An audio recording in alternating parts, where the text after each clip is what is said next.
એમાં હવે અમે લોકોએ ચોથો એજન્ટ પકડી લીધું છે. એ વડોદરાનું છે અને એમનું નામ આકિબ છે. એ એકચ્યુઅલી સબ એજન્ટ તરીકે કામ કરતો હતો. એમનો કોઈ સીધો કમ્યુનિકેશન હાલ સુધી તપાસમાં બહાર નથી આવ્યો કે સીધો ત્યાં સાયબર સ્લેવરીની ગેંગ સાથે જોડાયેલો હોય મ્યાનમારમાં, એવું કોઈક નથી. પણ કોઈ બીજા એજન્ટ સાથે કામ કરતો હતો તો એમ સબ એજન્ટ તરીકે એમને 2 માણસો અત્યાર સુધીમાં મોકલ્યું છે ત્યાં, અને એના માટે એમને જે કમિશન મળી છે એ 21,000 રૂપિયાની છે.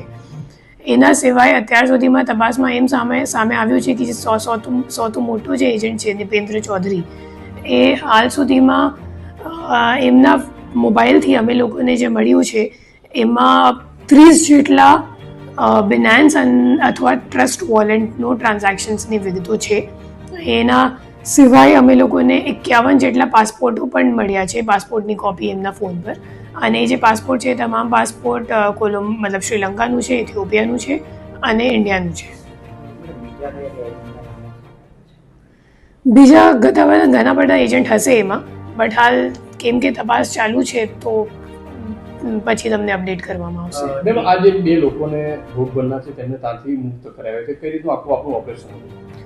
એ ગુપ્ત રીતે અમે લોકોએ કર્યું છે અને હજી ઘણા બધા છે જે રેસ્ક્યુ માટે વેઇટ કરી રહ્યા છે. તો પછી આ બાબતે ખુલાસો કરવામાં આવશે. ભોગ બનનારે મેમ શું કર્યું, કઈ રીતે?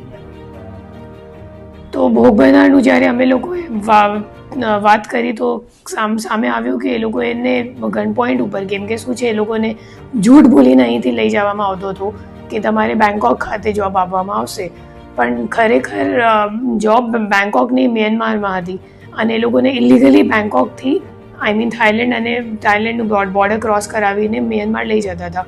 અને લઈ જવાનો જે રસ્તો હતો કેમ કે ઇલીગલ હતો તો પછી જંગલો અને પહાડો અને વચ્ચેથી નદીઓ આવું બધું ક્રોસ કરાવતા હતા. તો ત્યારે એ લોકોને જ્યારે શંકા થઈ કે ખરેખર કંઈક તો ગડબડ લાગે છે તો એ લોકોએ કીધું કે મને પરત ભારત જવાનું છે. તો જ્યારે એ લોકોને એમ કીધું તો પછી એ લોકોનો ફોન સામેવાળાએ લઈ લીધા, જે ગેંગવાળા હતા, અને પછી ગન પોઈન્ટ ઉપર આખા રાસ્તા ગન પોઈન્ટ ઉપર એ લોકોને ક્રોસ કરાવીને ત્યાંથી મ્યાનમાર મિલિટરી આવીને એમને કંપનીમાં લઈ ગઈ. અને પછી ત્યાં જઈને પણ જ્યારે એ લોકોએ કીધું કે અમે લોકોને આ બધું કામ નથી કરવાનું, સાયબર ફ્રોડનું કામ, તો પછી એ લોકો ત્યાં પ્રાઇવેટ જેલ ત્યાં બનાવેલું છે કંપનીઓ.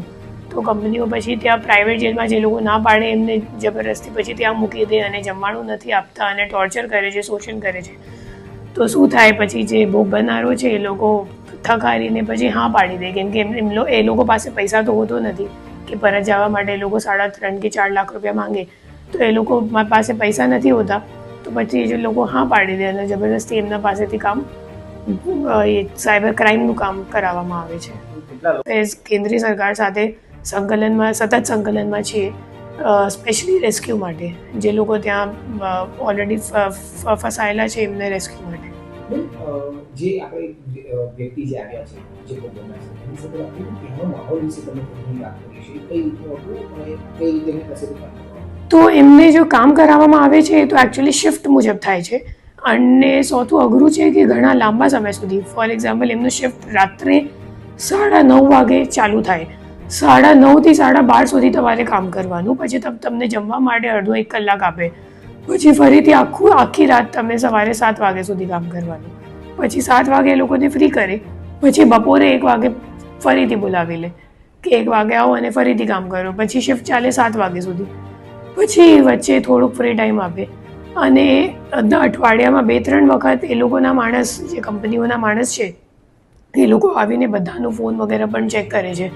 અને જેટલા સમય સુધી એ લોકો કંપનીમાં રહે અને કામ કરે ત્યાં સુધી એમનો જે આપણા ફોનમાં જે કેમેરા હોય ને એને ઉપર શટર પણ લગાવી દેવામાં આવે છે, સો દેટ એમનો જો ઇન્ટરનલ બિલ્ડિંગનો ફોટો છે કે વિડીયો છે એ બહાર નહીં આવે.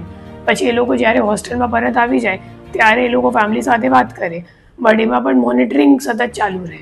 મતલબ એ લોકો સરપ્રાઇઝ ચેક કરવા માટે આવી જાય કે કોની સાથે વાત કરો છો અને તમારા ફોનમાં શું છે, ગેલેરીમાં કોઈક વિડીયો કે ફોટા તો નથી ને, અહીંયા ઇન્ટરનલ ફોટા વિડીયો. તો એ સતત મોનિટરિંગ પણ એ લોકો સર્વેલન્સ રાખે જ છે.